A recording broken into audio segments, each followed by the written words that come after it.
The next morning, the Lama himself came to me and said, "Thou must complete both the buildings, then I will surely give thee the instructions and the truths." Going on with my building operations, I had almost completed the annex when another sore broke out on the small of my back, and blood and matter pouring forth from all three sores, my whole back soon became nothing but one big sore. I showed it to my Reverend Mother, and reminding her of the Lama's promise to give me instructions, I asked her to plead for me with the Lama, so that he might be pleased to vouchsafe me the truths for which I thirsted. My Reverend Mother looked attentively at my sores, and shedding profuse tears, promised to speak for me to the Lama. So she went to the Lama and spoke thus: "The great sorcerer hath done so much building work that his hands and legs are all cracked and bruised, and his back hath broken out into 3 large sores, from which ooze blood and matter. I have heard about sore-backed ponies and donkeys before this, and seen some too, but never before have I heard of a sore-backed human being, much less seen one. What a disgrace it will be to thee if people come to hear of it. Thou who art such a highly respected and honored Lama, to be so cruel. Thou shouldst have some mercy on the lad. Moreover, thou didst promise to give him the instruction he desireth so much upon his completing the building." The Lama answered, "I did indeed say so. I promised him that when the 10-story building should be finished, I would give him the instructions. But where are the 10 stories? Hath he finished them yet?" "But," urged my mediator, "he hath built an annex far exceeding the 10-storied edifice in size." "Much talk, little work, as the proverb saith," retorted the Lama. "When he hath completed the 10th story, I will give him the instructions, and not till then. But is his back really broken out into sores?"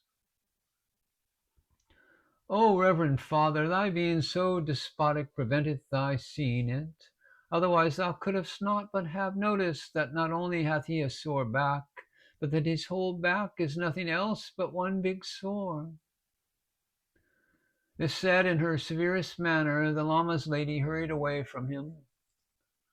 But the Lama called after her, saying, "Then let the lad come up to me."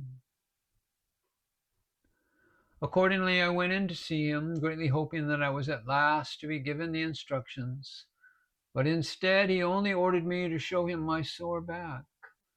Upon my doing so, he looked at me very attentively and said, "This is nothing to the trials and tribulations which were endured by my Lord Saint Naropa.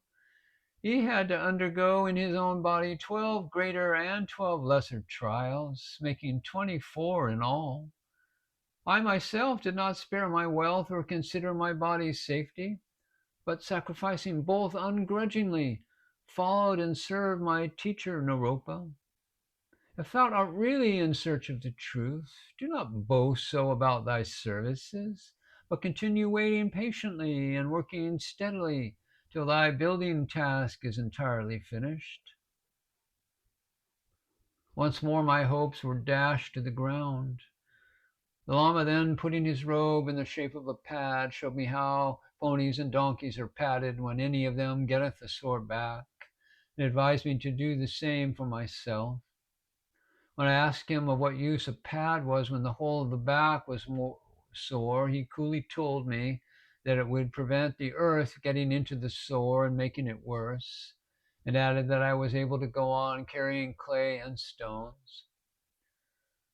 Considering within myself that such was the wish of my guru, I felt that I must go on and do as commanded. I therefore took up my loads and carried them in front of me now, and thus went about the work. The Lama, seeing what I was doing, inwardly said, "Worthy of praise is that noble Shisha who ungrudgingly obeyeth his guru's commands." Secretly shedding tears of joy at seeing my sincerity and faith in him, At length, as the sores grew more and more aggravated and inflamed, I suffered so much pain from them that I was unable any longer to go on working. And I asked the Lama's lady to plead for me again that I might be given the truce. But even if this should be refused, I craved permission to rest a while until I should be able to resume the work.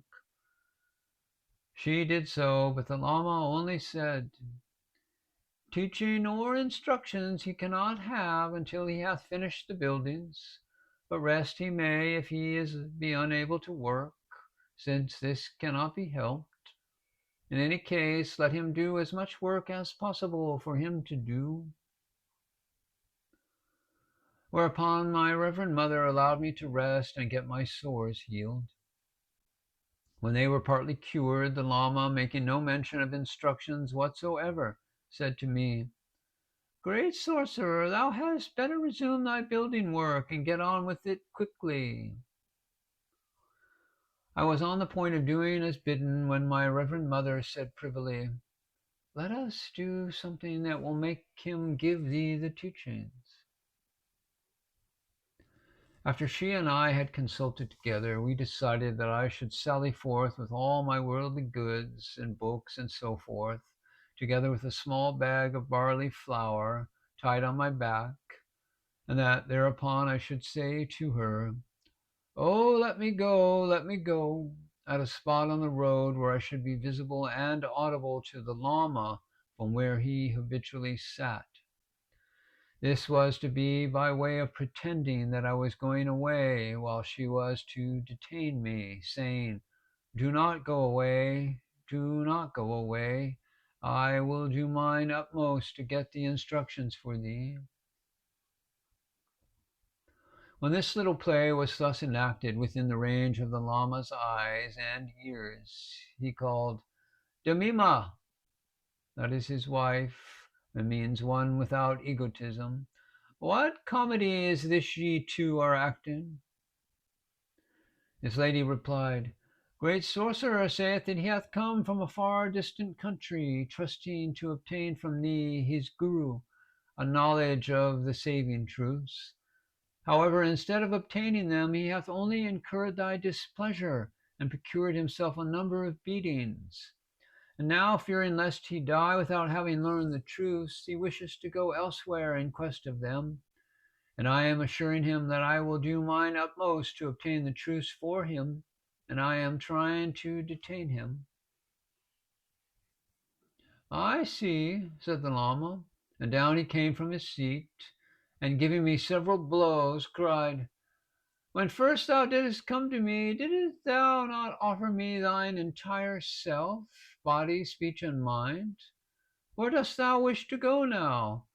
Thou belongest to me altogether. If I liked, I could chop thy body into 100 bits, and no one could hinder me. And even if thou do intend to go away, what business hast thou to carry away flour from my house?" And with that he knocked me to the down on the ground and gave me a violent beating. Then he took the bag of flour back into the house. On this I was pierced to the heart with grief, as great as that of a mother who hath lost her only son. But at the same time I was awed by the imperious dignity of the Lama, and by the thought that the whole occurrence was the outcome of my consultation with the Lama's lady. I could not do otherwise than return and lie down weeping. My Reverend Mother said it was evident that the Lama would not be moved to grant my request for the truths by any of our prayers, entreaties, and stratagems, and the like. And she said, "But rest assured he will surely grant them at last. Meanwhile, I will venture to teach thee something." And the Lama's wife kindly taught me the method or system of meditation upon Dorje Pamo, which greatly appeased the yearning of my heart, albeit I did not attain the entire boon of the realization of knowledge. But for what I did receive, I was very grateful indeed to my Reverend Mother. I thought that as she was the wife of my guru, such truths as were received from her would help to wipe out mine evil deeds. So I tried to show my gratitude to her by doing little services for her comfort, such as making a seat for her to sit on while she should be milking the cows in the summertime, and another for her use when she should be roasting barley in the yard in front of the house. About this time I began seriously to make up my mind to go and seek another guru. But pondering the matter over again, I came to the conclusion that, as regarded the doctrine whereby I might obtain perfect emancipation in this very lifetime, my present guru was the only one possessing it. I saw also that unless I obtained emancipation in this lifetime, the evil deeds which I had committed would be enough to cast me into one of the hells.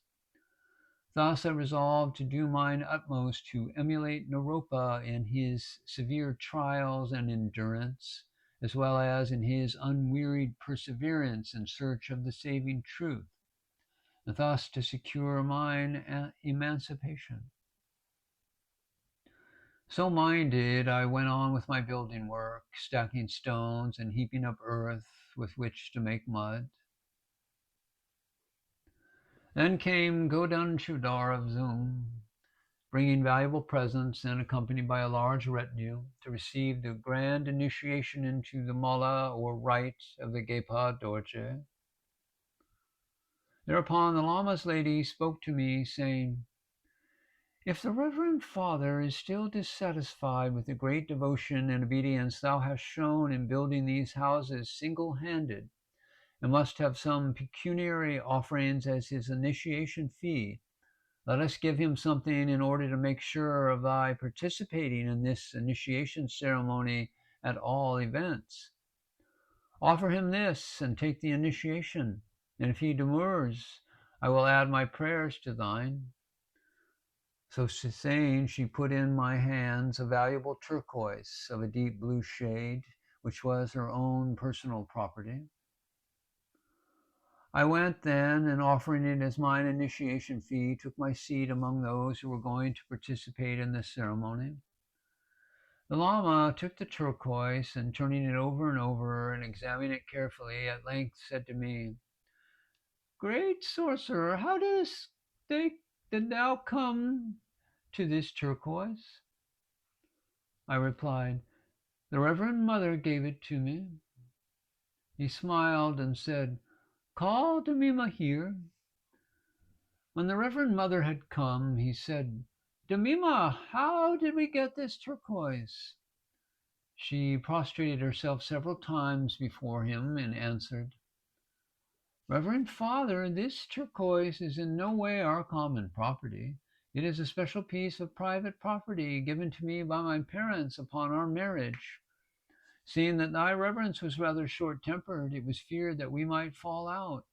So the turquoise was intended to serve as a provision for me in the event of our separation, and I was to keep it in secret as a piece of entirely private property.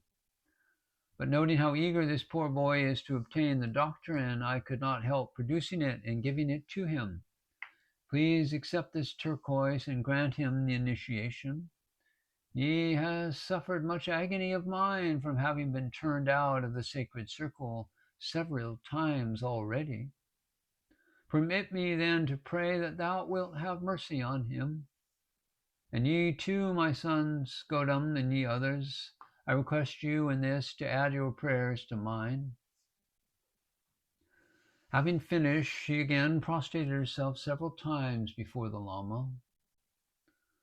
Knowing the Lama's short temper, Godan and the others dared not say anything, but simply rose and bowed down, repeating, "Yes, let it be as Reverend Mother saith." But the Lama, the turquoise on his necklace now, only said, "Demima, thy folly had very nearly lost me this valuable turquoise. It might have been lost altogether. Do not be silly, please. When thou thyself belongeth altogether to me, the turquoise, of course, is mine. Great sorcerer, if thou have any property of thine own, thou mayest bring it here, and I will bestow the initiation upon thee. But this turquoise is mine own property."